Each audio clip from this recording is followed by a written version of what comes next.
Om Swastiastu. Assalamualaikum warahmatullahi wabarakatuh. Shalom. Namo Buddhaya, salam sejahtera untuk kita semua.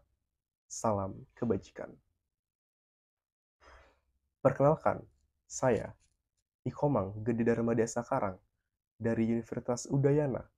Pada kesempatan kali ini, saya akan mempresentasikan hasil karya esai yang telah saya buat dengan judul Digitalisasi Pelestarian Budaya, Penerapan Virtual Reality dalam Arsitektur Bangunan Bali berdasarkan filosofi Trihita Karana. Arsitektur Bali bukanlah sekedar bangunan yang hanya berdiri megah, melainkan sebuah cerminan dari identitas masyarakatnya.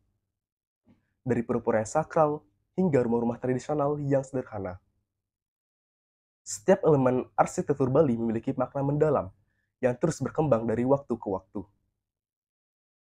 Namun, dalam perkembangan ini, arsitektur Bali juga menghadapi tantangan yang besar. Globalisasi, urbanisasi, dan modernisasi telah membawa perubahan yang sangat signifikan, baik dalam material, teknik pembangunan, hingga fungsi bangunan itu sendiri. Pertanyaannya adalah, bagaimana arsitektur Bali dapat terus berkembang tanpa kehilangan esensi budayanya? Melalui presentasi ini, kita akan mengeksplorasi bagaimana arsitektur Bali telah berubah seiring berjalannya waktu, bagaimana pengaruh luar telah membentuknya, dan yang paling penting, bagaimana kita dapat menjaga warisan ini agar tetap relevan di era modern tanpa melupakan akar budayanya. Perkembangan arsitektur bangunan Bali dari masa ke masa dapat dilihat dari, yaitu yang pertama, sebelum abad ke-14, awal arsitektur Bali sangat dipengaruhi oleh konsep Trihita Karana. Desain bangunan berfokus pada keseimbangan antara manusia, lingkungan, dan spiritualitas. Bangunan pada periode ini menggunakan bahan-bahan alami seperti kayu, bambu, dan batu alam. Yang kedua, pada abad ke-14, arsitektur Bali mulai dipengaruhi oleh kebudayaan Majapahit dari Jawa. Pengaruh ini terlihat dari dalam penggunaan batu bata merah sebagai bahan bangunan utama dan struktur bangunan yang lebih kompleks. Yang ketiga, abad ke-17 hingga ke-19. Arsitektur pura dan bangunan istana mengalami penyempurnaan dengan ornamen yang lebih rumit dan penggunaan material yang lebih tahan lama. Pada akhir abad ke-19, pengaruh luar mulai masuk, terutama dari perdagangan dengan negara-negara lain, mulai mempengaruhi gaya arsitektur, meskipun elemen tradisional tetap dominan. Yang keempat, abad ke-19 hingga awal abad ke-20. Arsitektur Bali mulai menggabungkan elemen-elemen dari struktur kolonial Belanda, seperti penggunaan dan atap genteng dan jendela kaca, namun tetap mempertahankan ciri khas Bali seperti ukiran dan struktur bangunan yang mengikuti prinsip Trihita Karana. Yang kelima, abad ke-20, tahun 1950 hingga tahun 1980-an. Desain bangunan mulai lebih fleksibel dengan perpaduan antara tradisional dan modern. Yang terakhir itu akhir abad ke-20 hingga sekarang, penggunaan ornamen tradisional dan integrasi dengan alaman sekitar menjadi populer dan diadopsi secara global. Material modern seperti beton, baja, dan kaca mulai digunakan lebih luas, namun tetap dihiasi dengan ukiran dan elemen tradisional. Namun, terdapat beberapa masalah. Yang pertama, arsitektur Bali menghadapi tantangan dalam mempertahankan warisan budaya di tengah-tengah pengaruh desain global. Mengapa? Karena terdapat beberapa alasan yang saling berkaitan, yaitu rumah berarsitektur Bali kini terpengaruh oleh arsitektur luar. Arsitektur luar cenderung mengutamakan efisiensi, minimalisme, dan penggunaan material modern seperti beton, kaca, dan baja. Gaya ini seringkali bertentangan dengan prinsip-prinsip arsitektur tradisional Bali yang syarat dengan simbolisme, ornamen, dan penggunaan material alami. Kemudian, desain bangunan di Bali yang harus memenuhi standar internasional, terutama dalam pariwisata dan perhotelan, dapat mempengaruhi penerapan elemen-elemen tradisional. Pemilik dan pengembang properti mungkin merasa perlu mengadopsi gaya modern untuk menarik pasar global. Kemudian, masyarakat Bali sendiri mulai mengadopsi gaya hidup modern yang dapat mempengaruhi preferensi mereka terhadap desain rumah dan bangunan. Rumah modern yang lebih praktis dan efisien mulai menggantikan rumah-rumah tradisional yang lebih kompleks dalam pembuatannya. Yang terakhir itu, generasi muda mungkin kurang tertarik atau kurang memiliki pengetahuan tentang pentingnya menjaga arsitektur tradisional, terutama jika mereka lebih terekspos pada gaya hidup desain modern. Permasalahan yang kedua, masyarakat Bali belum sepenuhnya memahami konsep Trita Karana yang mengajarkan harmonisasi antara manusia, alam, dan Tuhan. Nah, seperti yang kita ketahui, Trita Karana itu adalah konsep filosofi Bali yang mendasari harmoni dan kesejahteraan dalam kehidupan manusia.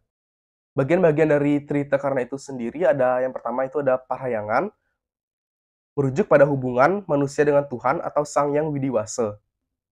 Yang kedua ada Pawongan. Pawongan mengacu pada hubungan manusia dengan sesama manusia.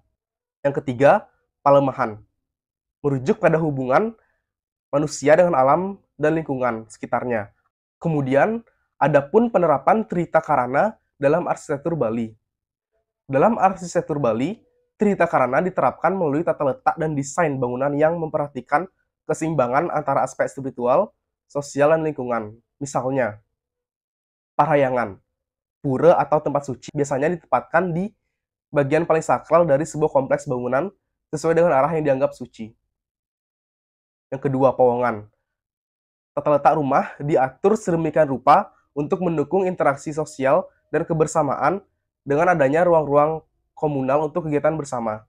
Contohnya itu, ada bangunan-bangunan seperti Balai Banjar atau Balai Desa dirancang sebagai tempat berkumpul masyarakat untuk kegiatan sosial, adat, dan keagamaan. Ini mencerminkan pentingnya interaksi sosial dan gotong royong dalam budaya Bali.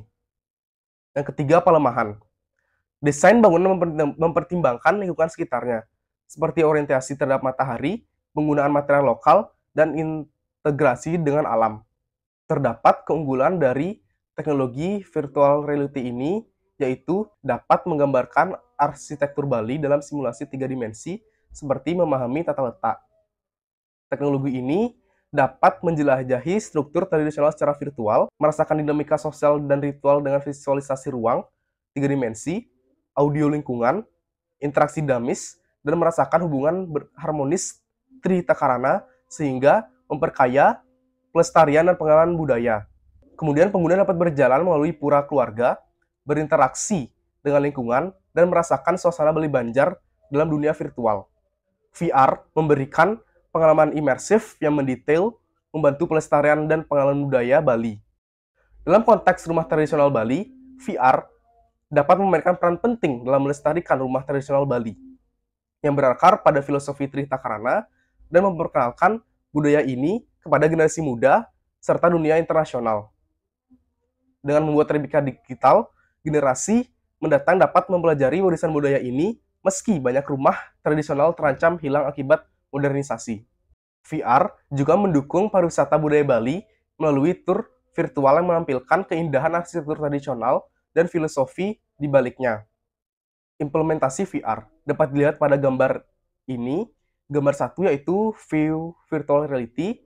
Pengguna dapat melakukan perjalanan virtual menyusuri bangunan Bali untuk menemukan beberapa arsitektur sebagai referensi, seperti pura-pura megah dengan struktur meru yang khas, Bali-Bali yang indah dengan ukiran tradisional, dan rumah adat Bali yang memadukan elemen estetika dan fungsional.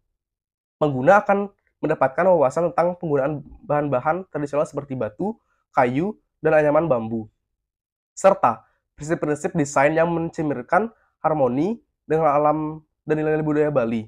Selain itu, pengguna juga dapat mengeksplorasi berbagai bentuk atap, dinding berornamen, dan tata ruang yang mencerminkan kekayaan warisan arsitektur Bali. VR dapat menunjukkan penerapan Trita Karana dalam kehidupan sehari-hari, memungkinkan pengguna berpartisipasi dalam ritual adat dan memahami simbol serta ornamen rumah melalui narasi interaktif yang dapat dilihat pada gambar 2 dan gambar 3, yaitu user menggunakan VR box, dan gambar 3 itu informasi objek arsitektur virtual. Nah, saat berinteraksi dengan elemen dalam model VR, label informasi muncul dengan nama, deskripsi, dan fungsi elemen tersebut. Pengguna dapat melihat struktur dari berbagai sudut dengan informasi tambahan dan menyimpan arsip digital untuk generasi mendatang. Dapat ditarik kesimpulan bahwa pengaplikasian teknologi virtual reality atau VR ini dalam memperkenalkan arsitektur bangunan Bali terbukti sebagai pendekatan yang efektif sehingga memungkinkan pengguna untuk merasakan dan memahami nilai-nilai budaya, serta keindahan arsitektur tradisional Bali dengan cara yang imersif dan inovatif. Sekian presentasi dari saya. Saya akhiri presentasi ini dengan Paramesanti. Om Santi Santi Santi Om. Wassalamualaikum warahmatullahi wabarakatuh. Shalom, namo buddhaya, salam sejahtera untuk kita semua. Salam kebajikan.